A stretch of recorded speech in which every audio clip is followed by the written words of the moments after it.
amount of credits under the Property Tax Incentive Act for a portion of K-12 school taxes paid, which I'll refer to as the 1107 credit, and would remove the cap on the allowable growth rate of that act. In 2020, the legislature through 1107 created the refundable income tax credit for a percentage of school district taxes paid. The amount of the credit is based on the total dollars available for the credit, with each taxpayer across the state getting the same percentage of their school taxes refunded through this credit.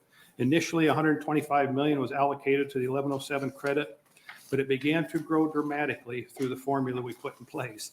Last year in LB 873, we established the total dollars for the 1107 credit at $548 million for tax year 2022 and $560 million for 2023. We further provided that in the following years, the total amount would grow annually by the allowable growth percentage. This percentage is defined as the, quote, increase, if any, in the total assessed value of all property in the state from the prior year to the current year, unquote. However, this growth percentage is capped at 5%. LB 242 would do two things. It would increase the amount available under this formula for the 1107 credit for school district taxes for tax year 2024 to $1 billion. It would further remove the 5% cap on the allowable growth percentage going forward from there. You know, when we talk about property tax relief, there's a lot of things we can talk about. We can talk about capping increases. We can talk about increasing state aid to schools or local entities, or and hoping that that yields property tax relief, or we can bypass the schools, the local entities, and send these dollars straight back to our taxpayers. And that's what we do with the 1107 credit, the community college credit, and the old property tax credit fund. And personally, I'm a fan of these credits. These are dollars going straight back to our taxpayers without some of the messiness associated with these other avenues. And I dare say that the 1107 credit has been wildly popular. Nebraskans really do like it. But some would say, Senator, that's not real education funding reform or property tax reform. I disagree. Reform is in the eye of the beholder. And anytime you're taking state dollars, putting those dollars into the hands of property taxpayers to reduce the burden of school taxes, in my view, that is reform. It's a de facto increase in state support of education, but without giving the locals a chance to peel off a portion of it. So what's my goal with this bill? I'm not dialed in on $1 billion. We obviously have other plans in place in an effort to achieve property tax relief and reform through education funding reform. And we may or may not need to put additional dollars into the 1107 credit to achieve the tax relief we're working on this year. And we'll have a better idea as to what amount, if any, at a later time.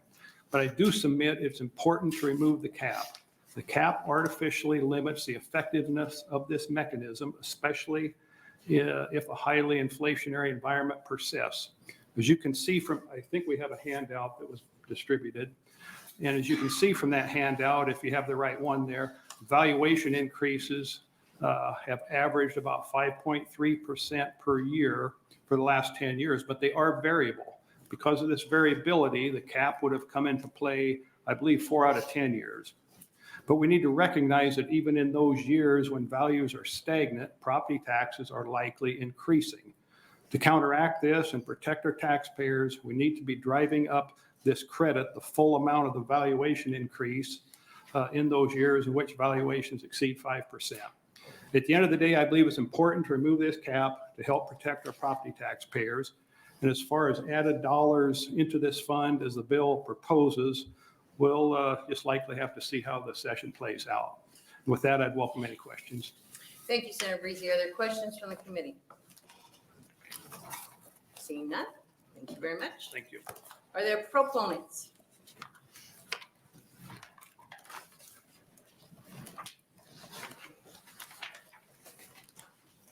Good afternoon.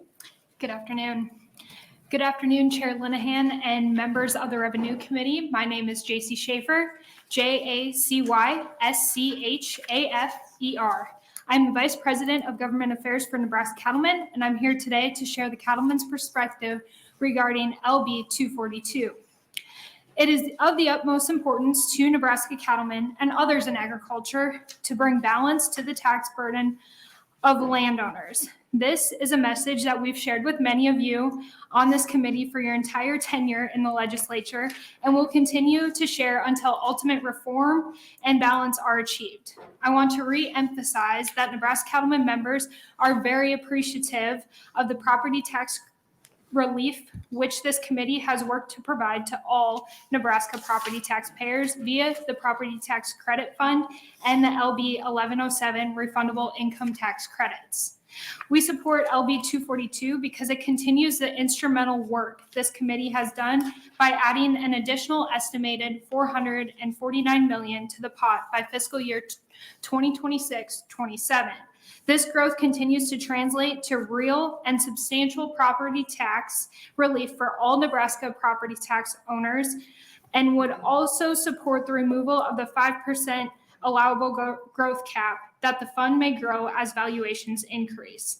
Thank you, Senator Briese, for your continued support for property tax relief for all Nebraskans.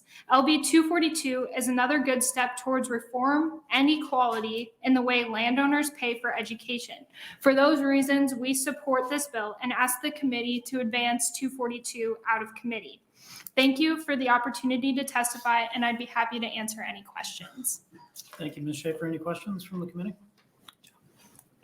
Seeing none, thank you for being here. Thank you. Next proponent.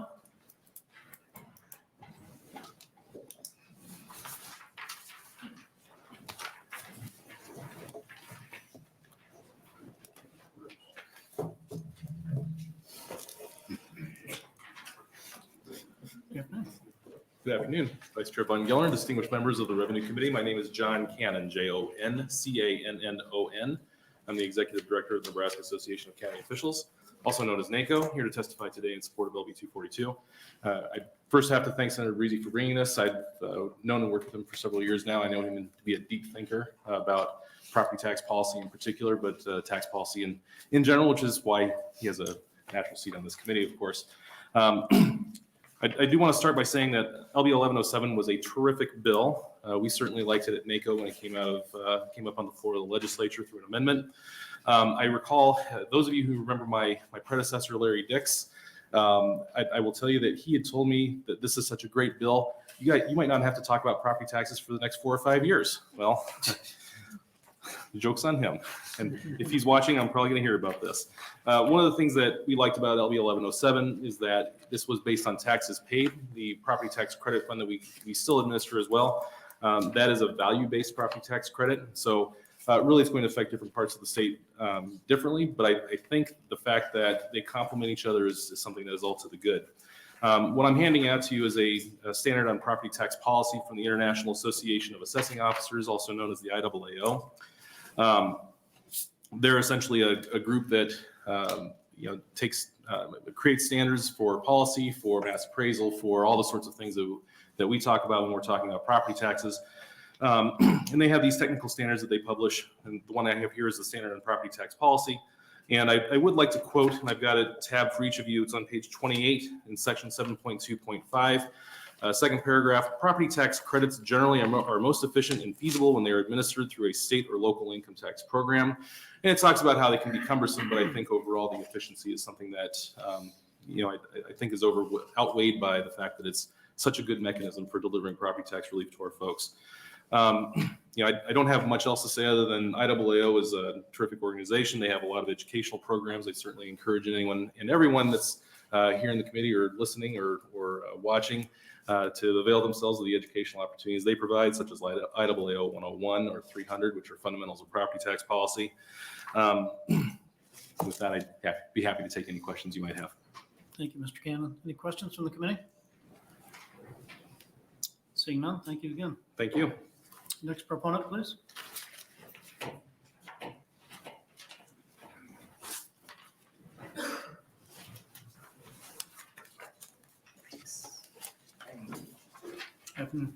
Good afternoon. My name is Bruce Rieker. It's Brieker. I was trying to get this done before the page got that handed out, but she's going to beat me. Anyhow, I'm here on behalf of 7 organizations in support of LB 242. We appreciate Senator Briese for bringing this, but those 7 organizations are the Nebraska Farm Bureau, Nebraska Corn Growers, Soybean Association, State Dairy Association, Pork Producers, Wheat Growers, Renewable Fuels Nebraska. I think that Senator Briese did an excellent job of explaining why we support this, why it has merit. It is fair, it is clear, and it's concise, and they work. With that, I conclude my testimony. Thank you, Mr. Reefer. Any questions from the committee? Seeing none, thanks again for being here. Next proponent.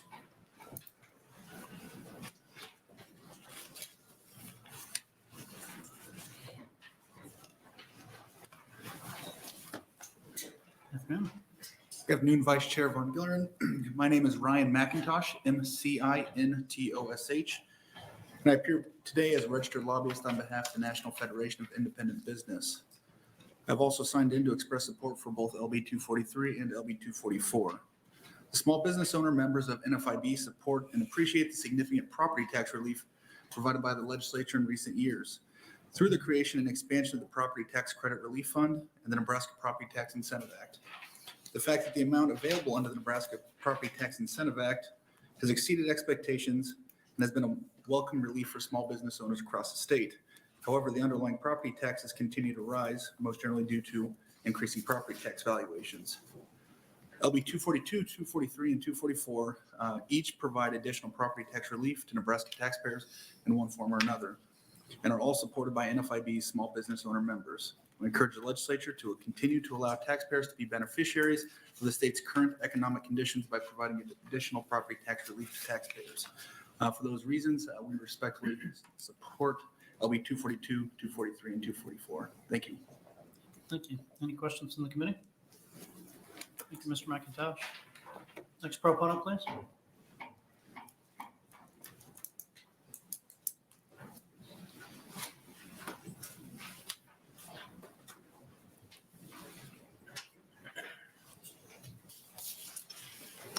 Mr. Vice Chairman, members of the committee, for the record, my name is John Hanson, John Hanson, Hansen. I'm the president of Nebraska Farmers Union.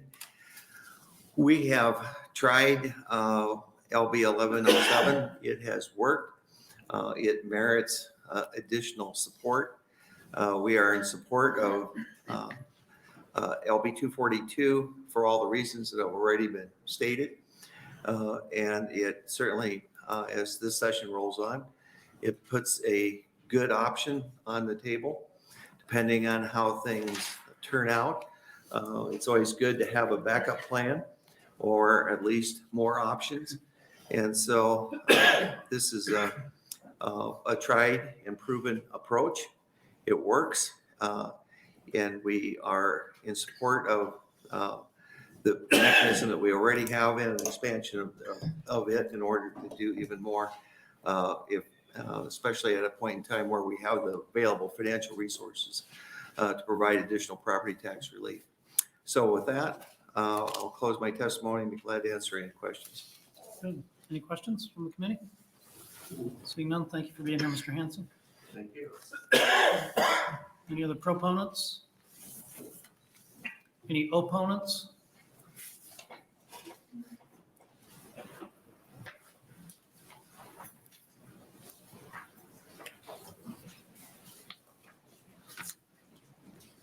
Okay. Good afternoon, Vice Chair Von Gillern and members of the Revenue Committee. My name is Joey Adler-Ruane, Joey-Adler, space R-U-A-N-E, and I am the Policy Director at Open Sky Policy Institute. We're here to testify in opposition to LB 242 because we're concerned it would obligate the state to a future tax credit without knowing whether we can afford it. There's no doubt that we're in a good fiscal position right now, in large part because of the unprecedented amount of federal aid that has flowed into the state since the beginning of the pandemic. As with all good things, however, the federal funding will end and our state's economy will need to stand on its own 2 feet. Obligating future funds to this tax credit now, while our revenues are heavily propped up by federal funding, has the potential to force tough decisions by future legislators, particularly if we see a drop in revenues after the federal funding ends. If the new floor is $1 billion and growing at the allowable growth rate, this credit combined with the property tax credit would it be about 1/4 of what the state would need to spend to sustain our current service levels every year from fiscal year 2022 to fiscal year 2031. Our analysis assumes an allowable growth percentage of 5.5%, which is the previous 10-year average of property valuation growth in the state. We understand our state is heavily reliant on property taxes to fund schools and local governments, but this bill doesn't get at the heart of what's driving that reliance, which is a low state support. Instead, this measure will potentially jeopardize future funding, not only for those entities, but also health, public safety, and other priorities by tying up a large chunk of funding in perpetuity. Because of this, we oppose LB 242. Happy to answer any questions for the committee.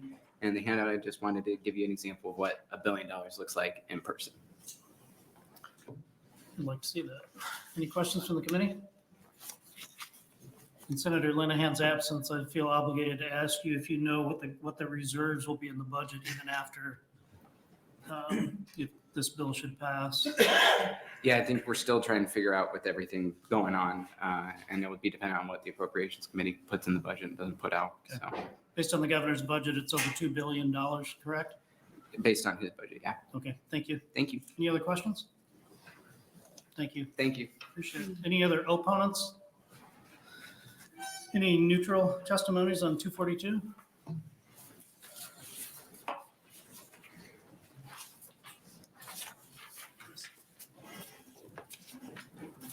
Hello, my name is Tyler Sundag, Tylersondagh, and I'm here to speak today on LB 242 in the neutral capacity, just because I personally don't know, based upon all of the legislation that this body has heard in this committee, whether or not the $1 billion is the right number. So I can't speak for or against that in that way.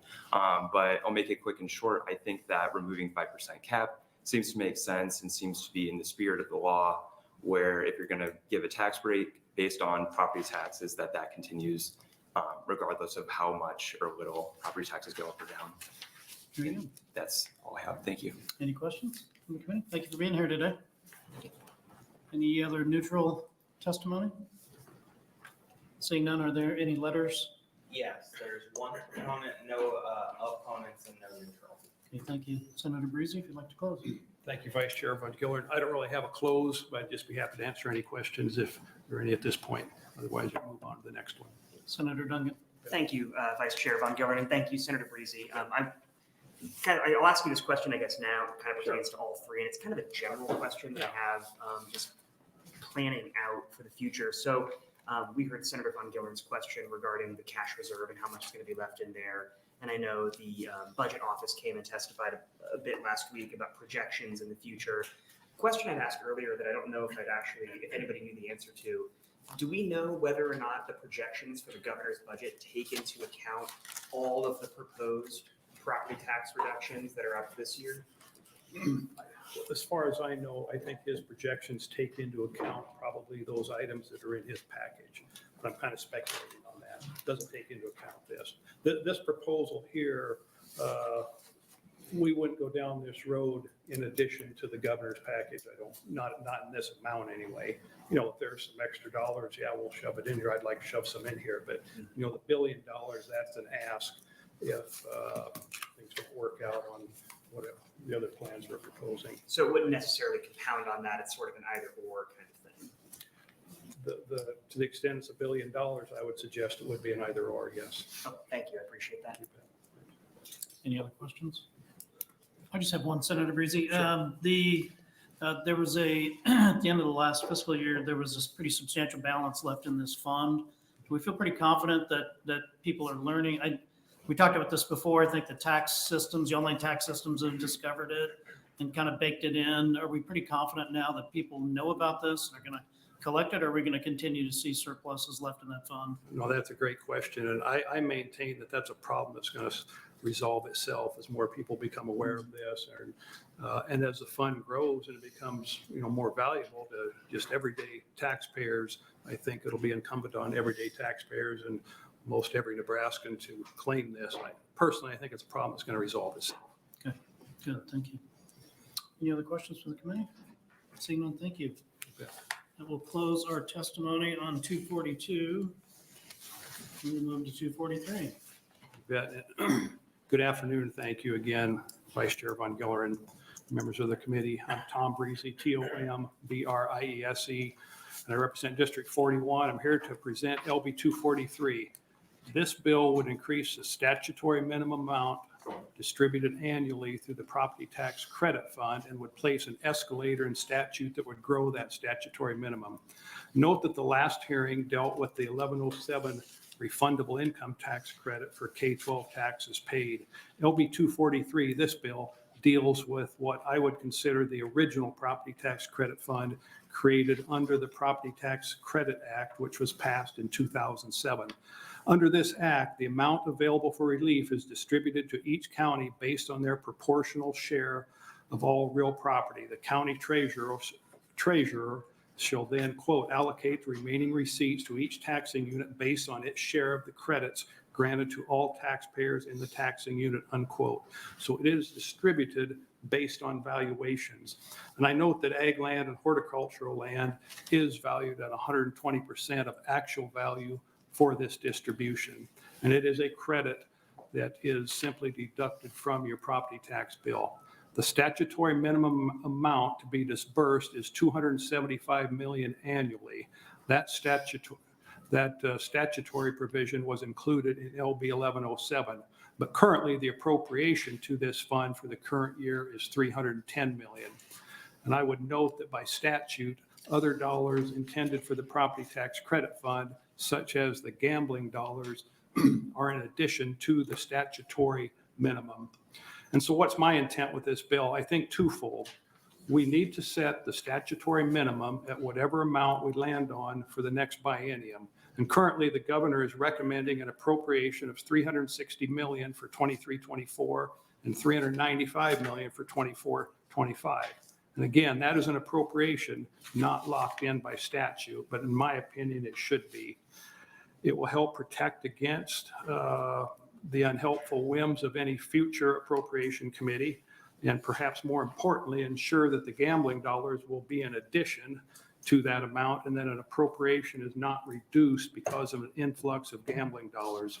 So depending on where we end up with the governor's proposals and the package and his budget, I believe we should set the statutory minimum on whatever numbers we go with there. If it's going to be the 360 and 395, that should be the statutory minimum for those years, in my opinion. If it's a higher number, let's bump the minimum up to that. But perhaps more importantly, I think we need to put in place the escalator proposed in this bill. Without it, the effectiveness of the property tax credit will lessen over time. And what I'm proposing here really is identical to the allowable growth rate of the 1107 credit, which is the percent increase, if any, of real property values. So again, I think we need to put an escalator in the property tax credit fund and set the statutory minimum to meet our expectations. Thank you. That'd be happy to answer any questions. Questions from the committee? Seeing none, thank you. We'd open it for proponent testimony.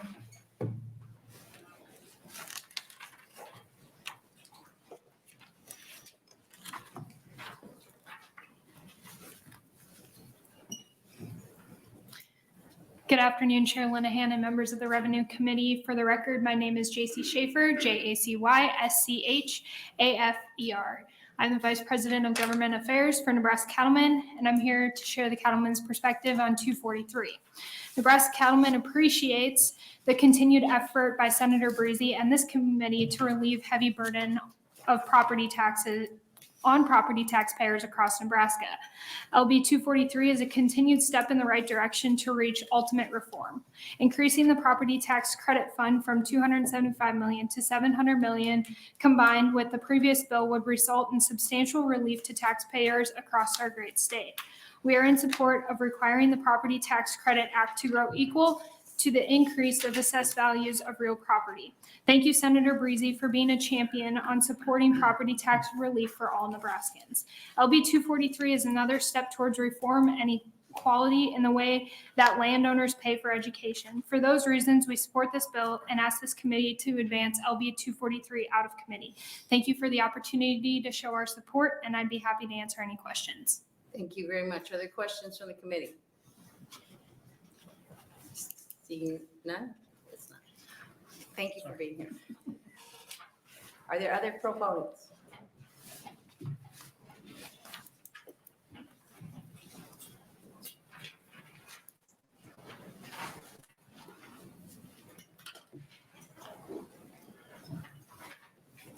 Good afternoon. Good afternoon, Chairwoman Linehan, distinguished members of the Revenue Committee. My name is John Cannon, Joncannon. I'm the Executive Director of NACO, here to testify in support of LB 243.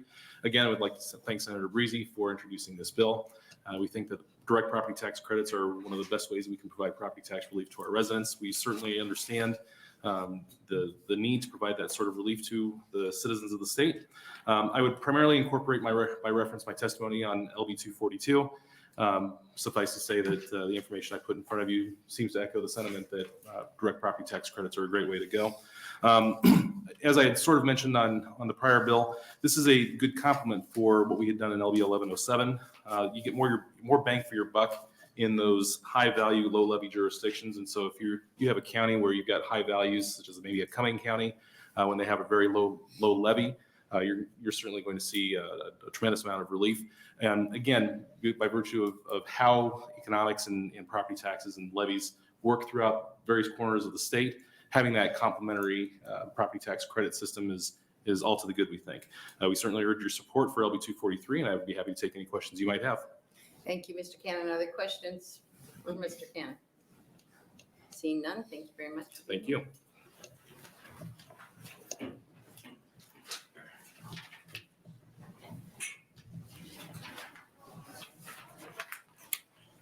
Good afternoon.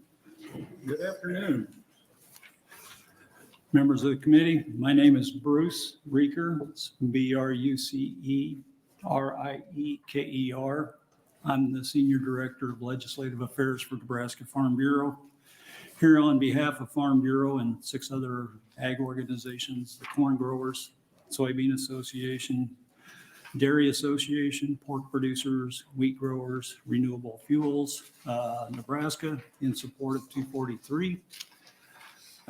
In addition to my testimony about how these are clear, concise, and fair on what I testified on 242, a couple things that I want to point out. When Senator Briese talked about how important it is to take the cap off of this and these credits, is because property taxes, even if you use just a conservative calculator of 5%, property taxes in this state go up $165 million a year. So even moving the marker on this from 275 million to 700 million, if we don't have an accurate escalator that allows it to keep up with property tax growth, we quickly lose any gains that we get. And in this case, if we're adding 425 million, we'll eat that up in 2.5 years, maybe 3 years. So it's so important that you do something that keeps up with the growth. As long as we're going to rely this much on property taxes, we'd encourage you to do that. I'll comment, this isn't the exact same, but I want to draw a comparison between 242 and 243 is the refundable income tax credits are based upon property taxes paid. The senators that, and maybe others that aren't new to the legislature will know that the property tax credit fund, the one we're talking about right now, is a little bit skewed in favor of agriculture. That was made, a change was made in that 4 or 5 years ago, I believe. But to give you an idea on the refundable income tax credits, agriculture gets 26% of those. So on 242, we'd get roughly $260 million of that. Residential and commercial get the other $740 million. So I want you to know that it benefits everybody. And we know that we need to raise the tide for everyone if we're going to get tax relief. So that's part of why we support this. The fund that we're talking about now, a few years ago, like I said, they changed the formula because of the rapid growth in ag land valuations between 2013 and 2017. So they made an adjustment to compensate for that. So agriculture gets in the neighborhood of 38% of that, just so you know, you have all of the facts before you. So yeah, we're a little bit predisposed to like the property tax credit fund better because we get a little bit more, but want to be as transparent as possible with you. The last thing I'll say is apparently you got some illustration as to what $1 billion looks like. Well, let me tell you this. Property taxes collected in last year were right at 4.7 billion across the state. Agriculture paid 1.3 billion on its own. So if we want to compare stacks of money, there's only 45,000 ag producers in the state. I know there's more landowners, but agricultural landowners, but yeah, we can compare stacks. So I appreciate your attention and I'll answer any questions if you have them. Thank you very much, Mr. Reeser. Are there questions from the committee? Seeing none, thank you very much. You're welcome. Thank you.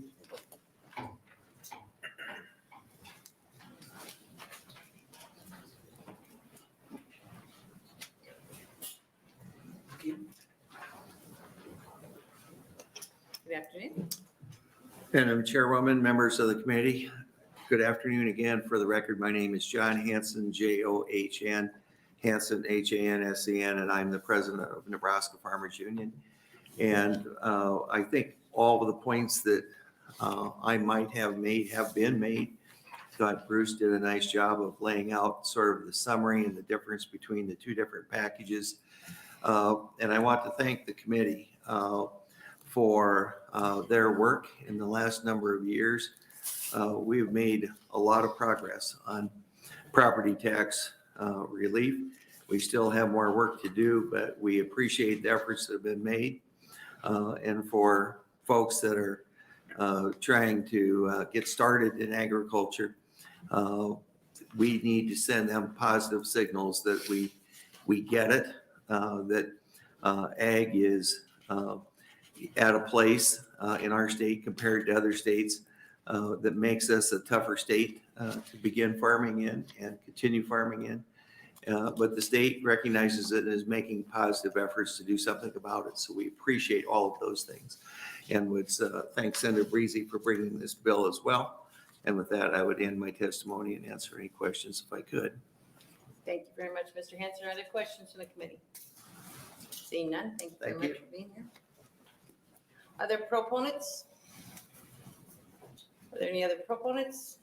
Opponents? Do we have opponents?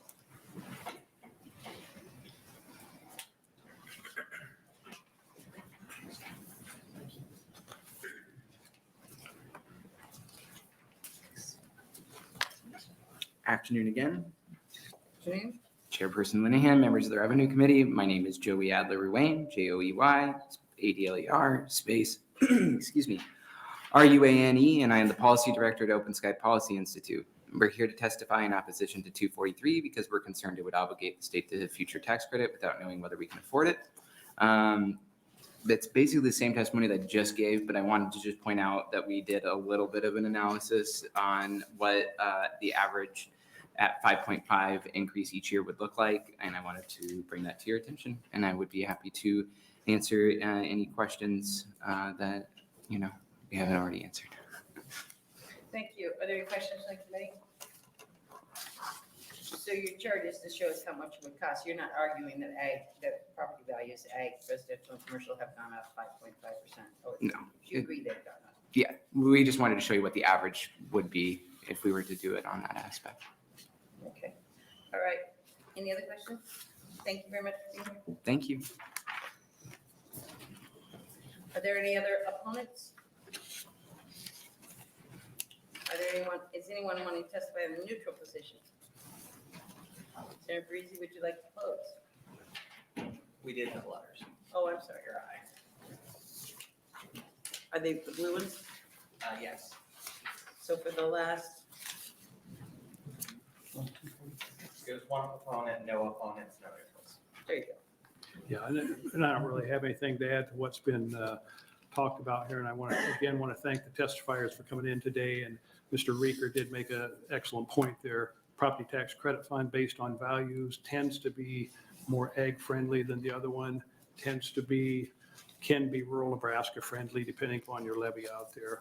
But as one seeks to provide balance between rural and urban interests and between ag and other interests in a tax relief program. I think it's still a valuable tool and it is very effective. With that, I take any questions. Thank you. Are there questions for Senator Briese? Seeing none, thank you very much. Thank you. And then we'll open on hearing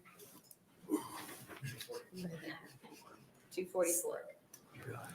Thank you again. I'm Tom Briese, T-O-M-B-R-I-E-S-E. I represent District 41. I'm here to present LB 244. LB 244 would create a new credit for a percentage of taxes paid by local taxing authorities besides K-12 schools and community colleges. I spoke earlier of the 1107 credit for K-12 school taxes paid, and as you know, last year in LB 873, we created another similar credit under the Property Tax Incentive Act based on a percentage of community college taxes paid. And that is now found in 77-6706. This bill would create a credit for taxes paid to other taxing authorities. These authorities could include counties, NRDs, ESUs, and others. And I've passed out a handout describing the levies for these various entities. And the bill could also apply to cities, villages, townships, fire districts, et cetera. And I'm not here particularly to advocate for doing this, but I did want to put it before the committee, have a brief hearing on the issue in case we would choose to go down the path here relative to other political subdivisions. And again, I believe the credit for K-12 taxes paid and the new credit for a portion of community college taxes paid are extremely popular, extremely effective. And this bill just simply presents other options to utilize a refundable income tax credit for other property taxes paid to provide additional property tax relief. And like the other two property tax incentive tax credits, this bill would also provide for an annual growth escalator. And with that, I would conclude my opening. Thank you, Senator Briese. Are there questions for Senator Briese? Seeing none, thank you. Are there proponents?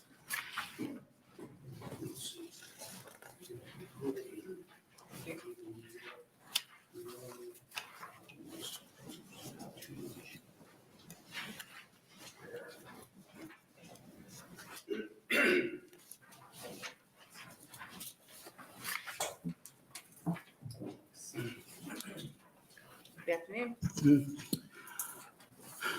Good afternoon. Doug Kagan, DOEG, KAGAN, Omaha, representing Nebraska Taxpayers for Freedom. As of today, there is no guarantee that Nebraskans will receive comprehensive property tax relief this session from any of the other bills submitted. Therefore, as a safeguard to taxpayers, it makes sense to expand and enhance the property tax credits now available. Increasing the total amount of property tax credits and removing the current cap on this program would help neutralize a spike in our property valuations. So I'm speaking really on three bills, but particularly LB 244. Douglas County homeowners are suffering sticker shock with valuations rising from $40,000 to $100,000 this year. It is important to realize that although a bulk of our property taxes fund public schools, and that could range from 55 to 60%, other local taxing authorities like cities, villages, and counties mentioned in LB 244 also are increasing our property taxes and simultaneously benefiting from valuation increases. It is a fact that many Nebraska property taxpayers already are benefiting from this program. Our state revenue surplus, we believe, can pay for it. We support all three bills. The only alteration to LB 244 we would like to see is that the bill factor in property tax bond levies and tax levy overrides. Thank you, Mr. Kagan. Are there any questions from the committee? Seeing none, thank you very much. Are there other proponents?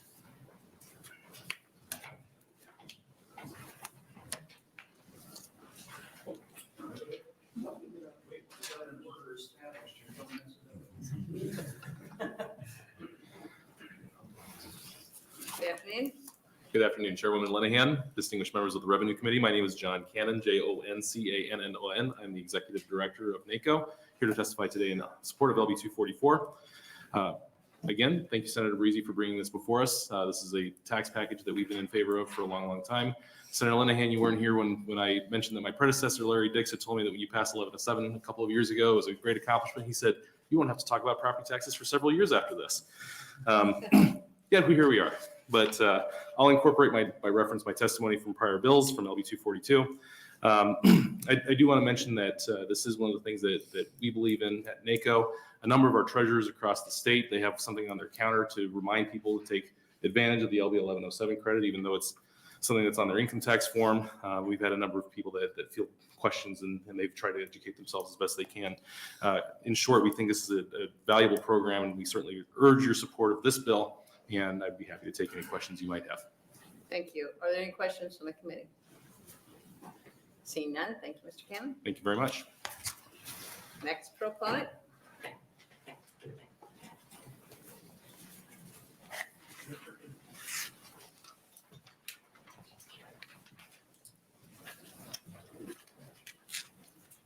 Good afternoon. Good afternoon, members of the committee. My name is Bruce Reeker, Brucereker. For all of the foregoing reasons stated in support of this, we support it as well. Oh, I better mention that, and I'm the Senior Director of State Legislative Affairs for Nebraska Farm Bureau. Also here on behalf of 6 other organizations, Corn Growers, Soybean Association, Dairy Association, Pork Producers, Wheat Growers, and Renewable Fuels Nebraska. One thing that I've heard from some folks about Senator Briese introducing this bill was, how many tax credits do we got to create in order to get the relief? Our quick answer is as many as we have to until we have balance in our structure. But the thing that I want to draw to your attention, I mean, Senator Briese alluded to it, is you could roll 1107, 873, and this bill together, and there would be one refundable income tax credit, which would simplify some things. But if that's the path we go down, I just want to suggest to you that we have often talked about that at Farm Bureau and believe that that could simplify this to a certain degree. And with that, I'll conclude my comments. Thank you very much, Mr. Reeker. Are there questions from the committee? Seeing none, thank you much. You're welcome. Proponents?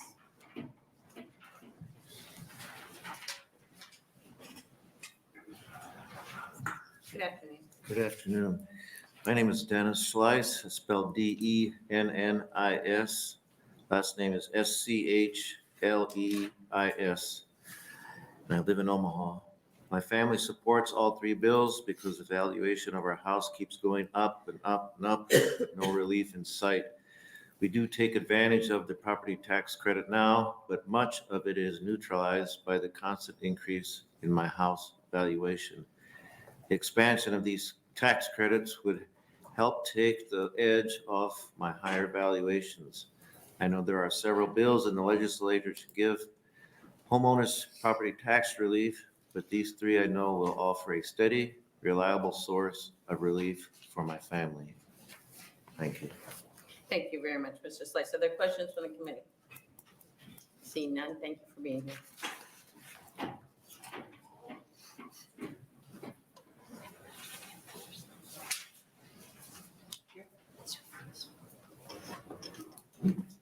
Chairwoman Lenahan, members of the committee, good afternoon. Again, for the record, my name is John Hanson, John Hanson, Hanson. I'm the president of Nebraska Farmers Union. This bill brings one additional piece to the table that is, as you sort of look at the whole property tax load, and I would just, especially for the new members of the committee, who have not been the beneficiary of all of those long talks we've had all these many years about how do you get to a more fair and balanced tax system. that there've been a lot of studies that have been done for our state tax system. I've been a part of one of them in the earlier 90s. And so we go out, we do all of this research, we gather all of this information, and then we pretty much come to the same landing place, which is that based on the characteristics of all of the three primary different sources of revenue, that a more fair and balanced system would be approximately what we talk about in terms of the three-legged stool, where you're getting somewhat closer to a third income, a third sales, and a third property.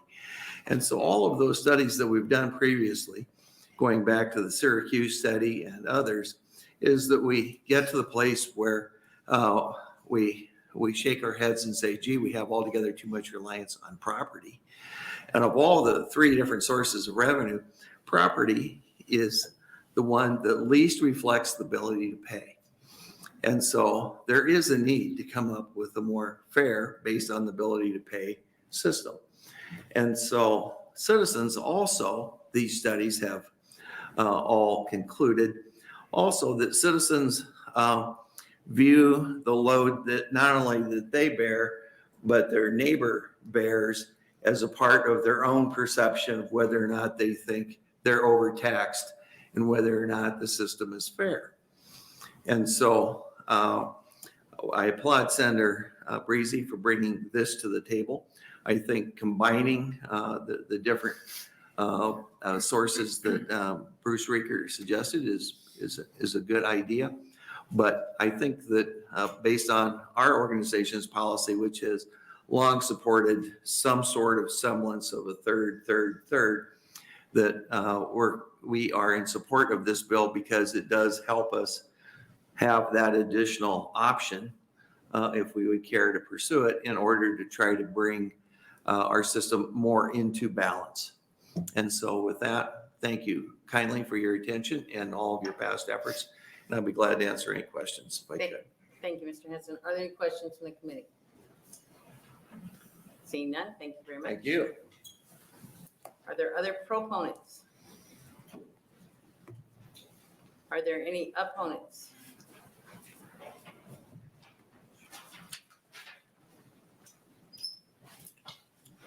One last time, and I don't think I'll be back tomorrow. So this is it for the week. Good afternoon, Chairperson Linehan, members of the Revenue Committee. My name is Joey Adler-Ruane, Joey, Adler, Ruane, Policy Director at the Open Sky Policy Institute. It's the same thing that we've been talking about. I just wanted to add some numbers up. If both LB 244 and 242 are adopted, that would put us up to $1.2 billion in general funds into the Property Tax Incentive Act on an annual basis, including the property tax credit would increase that number to at least $1.5 billion annually. We're opposed to 244. Sustainability is our concern, and I'd be happy to answer any questions. Thank you. Are there any questions? Seeing none? Thank you very you. much. Yes. Is there any other opponents? Is anyone wanting to testify in the neutral position? Senator Briese, would you like to close? And do we have letters? No letters. Yes, thank you again, Chairwoman Linehan and members of the committee. And again, I want to thank everybody for coming in here and testifying, and the farm organizations that are represented here represent a whole lot of farmers and ranchers and Nebraskans out there that are very concerned about this issue. And thanks everyone again. And clearly the goal this year is to get the governor's package across the finish line, the package of education funding reform, coupled with some of the tweaks he has advocated for, along with the income tax portion of the package. And so that certainly is the goal. What's important about these bills is, number one, I think to put the escalators in place, remove the cap. I think those are important tweaks to existing programs that we need to be looking at. And to the end, also get the statutory minimum in the property tax credit fund to reflect where we land on that number. And in addition, if we have to put some additional dollars into the 1107 credit or look at some of these other taxing entities and have a credit towards them, open to that as well. But we'll just have to see how things go. So thank you. I'd be happy to answer any questions. Thank you, Senator Briese. Are there questions from the committee? Senator Merman. Yes, with costs really going up and inflation going crazy, if we don't do any of this stuff, we often hear on the floor, we're only going to have a decrease in the increase. Would that be a possibility if we didn't do anything? And Yes. if not, how much benefit will we actually get from Yes. this for property tax relief? The lack of an escalator in the property tax credit fund and the 5% cap on the 1107 credit really can diminish the effectiveness of these programs and can lead to what you just described. But yeah, it's a very good question. Thank you. Thank you, Senator Merman. Are there other questions from the committee? With that, we bring the hearing at LB